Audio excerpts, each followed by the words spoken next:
I made a reaction video yesterday about this woman, Myra West, in one of her first videos where she's 23 and has never really had a boyfriend. And it was very negative, pessimistic. So I wanted to check out some of her newer stuff. So I will react to her most recent video, The Struggles of Modern Dating for a Shy Romantic. And the other video that I watched, I'm not sure if I'm even going to upload that reaction, as it was kind of it wasn't the easiest to talk about what she was focusing on, but basically she just wasn't talking to men. And this is about 3 years after that. She was just incredibly shy, not really talking to men, not putting herself out there, and kind of like alluding to having really high standards but not explaining what those standards are. Got finished rollerblading. Well, I'm actually not finished. I'm taking a break. I need to work through some things. I'm not sure if I'll work through anything, but I do want to record the struggle. I have so many thoughts. So the first thing is, yes, I think about men a lot. I do. And not just men, but the man that I'm going to end up with, because I better end up with someone. She mentioned in her other video about she really wants to find the one, and that even if she stumbled across the one, that she's so shy that she probably wouldn't talk to him, and ideally he would be very shy like her. And so most likely what would happen is they wouldn't even actually meet. They wouldn't actually talk to each other because they're both antisocial and they don't put themselves out there, which is funny, but that's a terrible mentality to have. You need to be putting yourself out there. Just talk to men. If men aren't approaching you, you can just talk to them. It's not like you have to even ask them out. You can just literally start a conversation. And there's a pretty strong chance that if you do that, it will lead to you being pursued. Oh, it's so annoying when people say, stop talking about the one. There is no the one, blah, blah, blah, blah, blah, blah.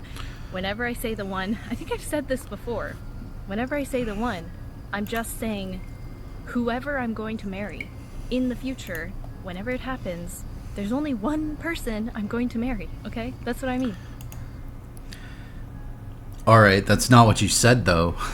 That's not really what the one kind of means. The one is the idea that you have a soulmate, that there's someone out there who is perfect for you, which is specifically your issue that you're having with your dating life, is you're waiting for the one. You're waiting for absolute perfection, your version of absolute perfection in a partner, but you don't even understand. You haven't even considered what that would actually be, not fully. And the reason that I know you haven't actually considered that thoroughly enough is because you haven't been dating. You don't actually even know what you like, what your preferences are. You don't even know what you are like as somebody in a relationship. Now, she actually has had a boyfriend at some point, but only one. And maybe between the 3 years between that first video and this one, she's dated more. I hope so, but I'm fearing that she hasn't. So the one I'm going to be with, the one. I'm looking for that person, whoever that is. I'm not looking for one person. Like, I don't think that there's one person in the world right now.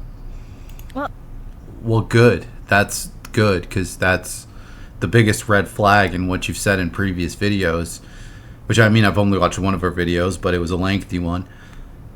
That is what the one is. It's this idea that there's one person out there for you, which is just a delusional, pretty psychotic way to think about things, because no one is perfect. Perfection doesn't exist. You will never in your life find it. But yeah, I'm glad that you've understood that. I'm sure people have left comments and reacted to your videos, and we'll keep going through it. There is. I mean, if you think about it in those terms, like, you are going to walk down the aisle to one person. So that person is the one that I'm looking for. That makes perfect sense to me. I understand that there are, and I agree and believe that there are several people out there who you can have like beautiful relationships with and who you can make it work with. and who you can connect with. I do, since we're on the topic, I do believe that there is, I'm not sure about one person in the entire world, but I think like there are, like, there's no chance of you finding them, or there's very little chance of you finding them, but I think that, I mean, yes, theoretically, there are billions of people in the world, and there is somebody who would be like outrageously, specifically amazing for you. But because there's billions of the people in the world, your perfect match, it's almost impossible to find them, right? Because people are very scattered. You're just not going to encounter that perfect person. Most likely, statistically, it's like impossible. So you need to start weighing green flags and red flags against each other, which the best way to do that is through experience, through actually going on dates, actually being in relationships, finding out what you like and what you don't like, what actually are your green flags and red flags, and how important each one of them is, and whether or not, because everyone's going to have some red flags for you, right? No matter what. So you need to kind of be able to determine which ones are too big. there are like a good 5 or 10 or 15, like a low number of your basically perfect match. And they're probably scattered all around the world, and you'll probably never even meet them. But I do know of couples, like, and it's so rare. Like, this is rare, where you know of a couple who is so right for each other, so perfect together, and they're so in love for 50, 60, 70 years. Like, they found that perfect match. Now, what you're talking about is an absolute fantasy. These people in these really long-term marriages, I guarantee you they've had major conflict throughout their marriage. Every single marriage that's ever existed has. You're focusing on this delusional dream person that doesn't exist, and that sucks because that's holding you back majorly. I don't even really care about finding, I mean, I would ideally love to find the perfect match, but I don't really care to find the perfect match. I think that love is a very strong, very powerful thing. So I believe that if I found someone who aligns, I'm mostly just talking for my subconscious right now. Like, I need to think about this better, but like, I'm looking for someone who also values love more than anything else in life. And I think if I found someone else who valued love as the highest priority, then we could make it work. I actually agree with you a lot there. Some kind of animal in the water. But what she's saying there, I couldn't agree with more. Now, love is different to everyone. So it's going to be really hard for you to ever find somebody who prioritizes love and also loves in the same way that you do. They call it a love language, or at least a love language that you can like balance out, that you can figure out amongst yourselves. It's very hard, very difficult to find somebody who's truly compatible with you. But when she's talking about prioritizing love, this is something that I kind of mention without mentioning, I haven't focused on it yet in a video, but I've said stuff like, and it would be applicable to this woman, that once she actually gets into a relationship with someone she's really into, she's probably going to see them as the one right away, right? Once she's going to fall totally in love with somebody, and it's probably not going to work out. That's just life. That's just relationships. That's just math. So the thing that I tell people is, you, especially if you've never really dated before, or you've only dated like one person, you don't know what you even want out of a relationship.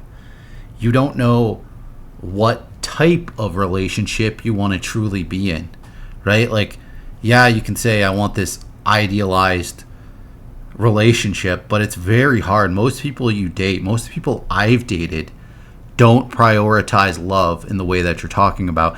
And most people who've never dated, they don't prioritize dating, the skill of dating, getting good at building attraction, building connection, and getting to that point of being in a stable, loving relationship. It's sort of like, be careful what you wish for, you just might get it. A lot of people who have completely struggled with dating, not really dated very much, once they get into a serious relationship, they don't really know what to do because they haven't really done it before. They don't really understand themselves on the right levels that they need to. They don't understand other people and life on the levels that they need to. So, especially like guys out there who have this one-itis, which is kind of what she's describing. She just hasn't actually assigned it to a person as far as we know. But often a lot of these guys who have never had a girlfriend, it's like there's one woman from a class they went with or their job who they are just madly in love with in their heads, but really they don't even know her at all. And a lot of times it's because she's like super beautiful. And the problem with that is, even if you got in a relationship with that woman, you wouldn't know what to do with her. You wouldn't be able to maintain that relationship and provide to her a meaningful, fulfilling relationship because you don't know what love is. You haven't experienced it. You haven't experienced the ups and downs of dating, the volatility that can exist in love. But what she's also saying here, I actually totally agree with, because that's something that I look for in a relationship, is somebody who's going to prioritize love. Somebody who wants to be in that fulfilling, positive relationship that's fun, and they're going to keep working at it. They're going to think to themselves, hey, instead of creating arguments out of nothing, instead of being terrible towards this person, I love this person, I love, I'm going to show them love at all times, and it's just going to be great.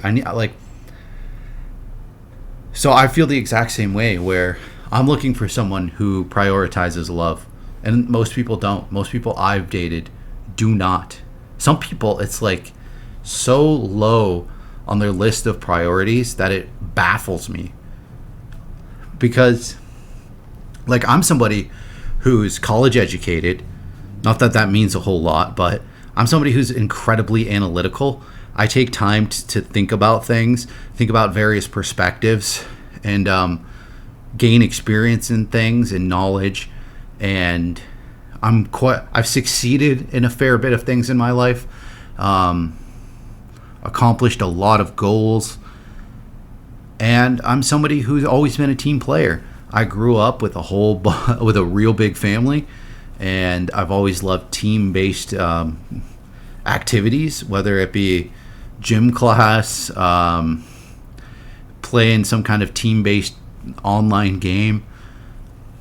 I just am a very team-oriented person. I understand the value in teamwork and collaboration, and a lot of people don't. And I've dated people where just being like decent to be around seems to completely escape their priorities. Their main priorities are stuff like their own ego, their own like volatile emotions over anything else, over like just. And I've literally said to people that I've dated, like, hey, just be on my team, just like work together with me on this. But a lot of people just don't even think like that. They don't even begin to understand teamwork whatsoever. Think about it. We've all worked with not just somebody, but multiple people who don't even begin to understand the value of being like a decent person to be around, or being a teammate, being a member of a team, contributing to the collective, contributing to the whole. They don't understand that, like, it takes a village, that more is accomplished when multiple people work on something. They don't see it's like they can't see the value in it. They have this like, they're just total like sociopaths that only prioritize themselves and refuse basically to function as a team, as a unit. And that's terrible because you're guaranteed to be wildly unsuccessful in any relationship if that's the mindset you have. And so many people have that exact mindset. It's very disturbing. I'm just gonna say that it's a beaver or an otter, but really I think it's something rat, like a muskrat. Oh, it's so cute. Yeah, that's... Want to play League better, but don't want overcomplicated guides? No. I don't want to play League better. It blurs the background. Right now, in my life, I'm not desperately in love with anyone, which is a very freeing feeling, and I only have had these moments of life very short periods of time because I usually have an unrequited crush for years and years and years. Right now, I'm as single as a Pringle. Well, Pringles are those stackable chips that come in a tube. They fundamentally are like, they're designed to stack. So single as a Pringle makes no sense. And it makes me hopeful and a little bit hopeless at the same time. Because all my girlfriends are married now, except for one. I still have one single friend, but the rest of the girls that I know are married. When I was younger, it was easier for me to hold on to hope that it would just happen. And then as I've gotten older, I've started to be forced to see that it's not going to happen unless I change. Probably. And I think I recorded this already when I was 23, my 23 and single video. Yeah, and you're still... It's taken you like 3 years to realize you need to change. That's... I mean, I'm glad you still got plenty of time, but... Whew, you need to start that changing. I don't get this. I don't get how people in the prime of their life don't seek to better themselves. Don't seek to improve themselves. Don't seek to get a better understanding of themselves and like prioritize themselves. Like you're talking about prioritizing love. Well, the biggest thing that the secrets to life are hidden behind the word cliche. You can't love somebody until you love yourself. But it's easier for somebody to love themselves and exist as some kind of like egomaniacal weirdo, right? That's very easy. But those people don't actually love themselves because they don't actually know themselves. Just like if you haven't dated somebody, you can't say that you're in love with somebody who you've never gone on a date with, never kissed, never done anything with, because you don't actually know them. That's not actually, you're not actually in love. You might feel like you are, but you're not. And I would say the same goes for loving yourself. You can't truly, properly love yourself until you have improved, until you have accepted every bad thing about yourself. And part of that is understanding that you need to change a lot of those bad things. The only time you should ever be accepting bad qualities in yourself is when it's like you've got a major barrier to changing it, right? Like for me, it's anxiety. And I know one of her videos has anxiety in the title. I can't control that I have anxiety, right? I'm going to get stressed out on a lot of things. A lot of simple things in life are going to stress me out a lot.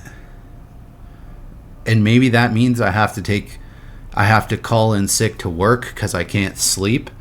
Stuff like that. But I know I'll get through it. And that's something I can't really change. Now, maybe through medication or something I could. But overall, I fully accept that about myself, that I have anxiety issues. And it ain't going to stop me. It ain't going to stop me from doing very much of anything ever. It is what it is. I can't change it. I don't even actually know if I would want to if I could. That, like, I can't expect someone to approach me when I'm so closed off because I'm shy. And I can't expect to meet someone if I'm not willing to approach people in any way or put myself out there in any way and be brave. Like, just today, I saw someone at a gas station and he saw me and he obviously thought I was pretty, and I could tell, and I thought he was cute, handsome as well, and I could tell 100% that he was wanting to talk to me and that he was going to talk to me, and he kept like staring at me, and like it just really felt like he was this close to talking to me. But because I felt that, something about me is that I just feel insane amounts of fear of men. Terror. I'm terrified of men. So when I felt like he was going to talk to me... Well, have you sought therapy? You should. It sounds like you almost acknowledge that that is wildly unhealthy and that is a major issue that you're having. You should seek therapy.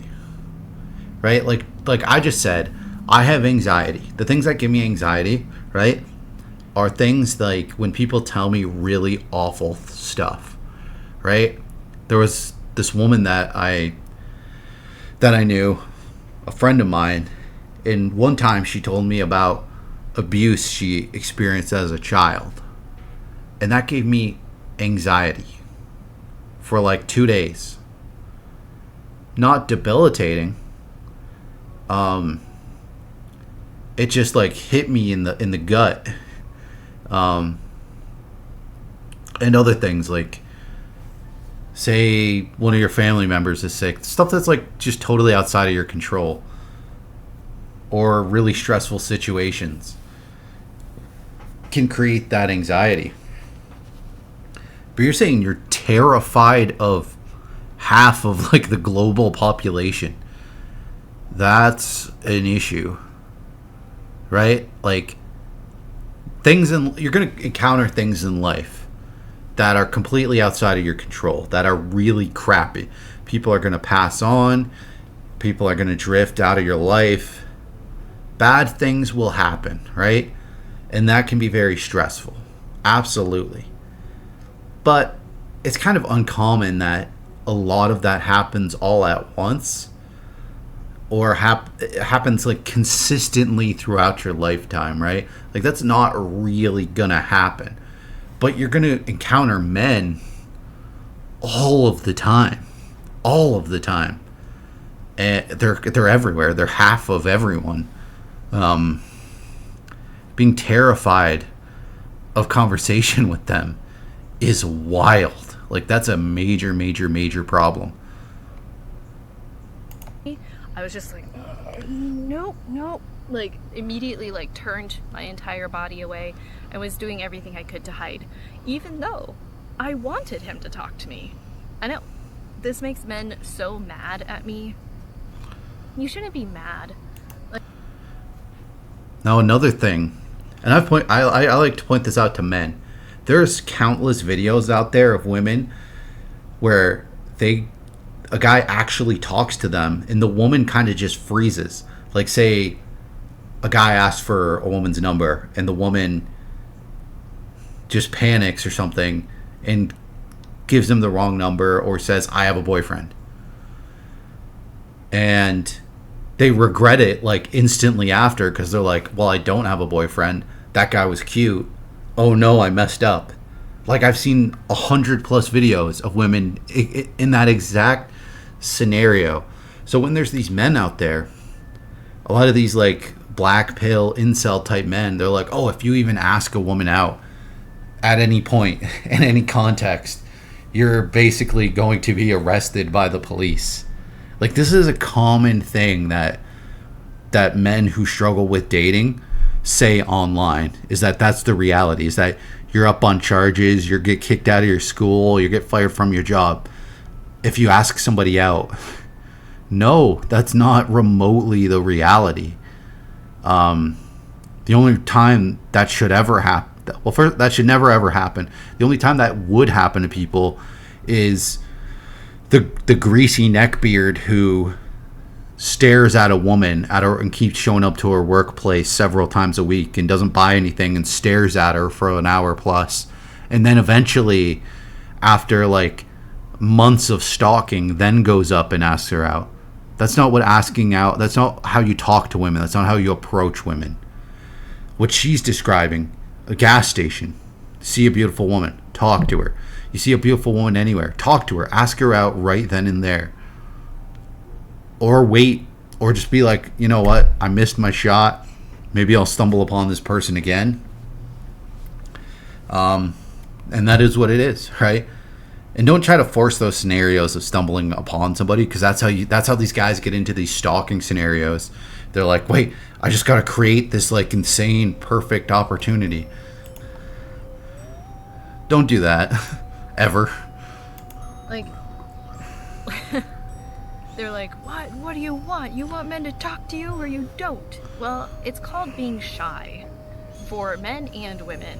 If you are shy or scared of the opposite gender because you have no experience with the opposite gender, then yeah, you don't want them to talk to you, but at the same time, you desperately want them to talk to you.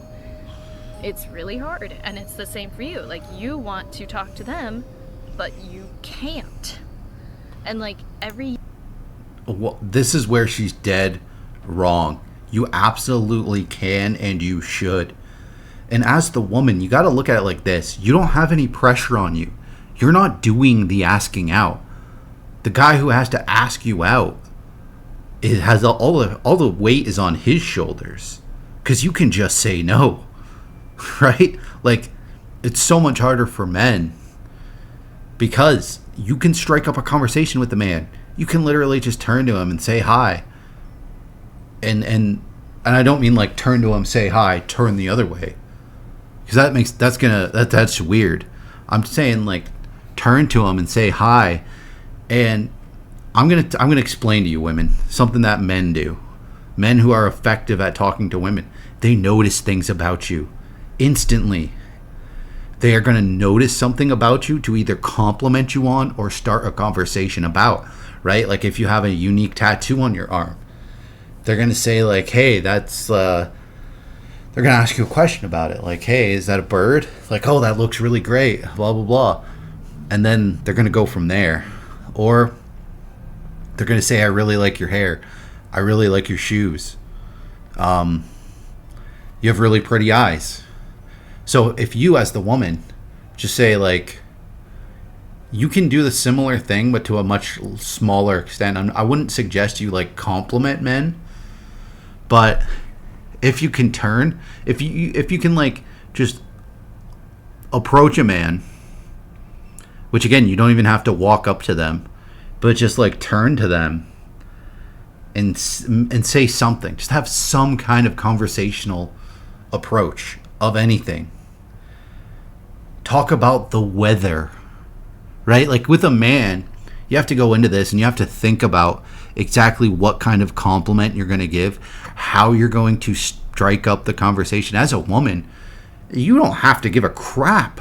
Like, you can literally be like, oh, it's hot out. Oh, it's such and such. Oh, I'm going here. I'm in a hurry. Or don't say I'm in a hurry. Say, you could literally say, is that your truck? Is that your car? And they're just gonna, like, men are just gonna want to talk to you about the most BS things because they want to segue it into talking about you and asking you out, asking for your number. So you can kind of ignite that spark. They have to take it from there. They have to take that tiny spark. They have to take that inch and turn it into a mile. But all the responsibilities on them. You have it easy. You just literally just have to initiate the conversation in any format. And it can be as little as saying like, hello. Year that I get older, I've been working on this. I have been working so hard to stop being scared. Like, no, I've been fighting the fear and fighting the shyness and trying to gain experience with men in all capacities, like being like friendships, conversations, interacting with men in general. But even though I'm pretty good at conversing and interacting with men in a non-romantic way, I am terrified and frozen when I am in a romantic situation with a man. Why, though? I don't get why you're terrified and frozen. I hope you get into it. We're going to cut that there. This is part 1. We're going to do a part 2, probably break this into a few different parts and kind of really go through it and see why her struggles continue.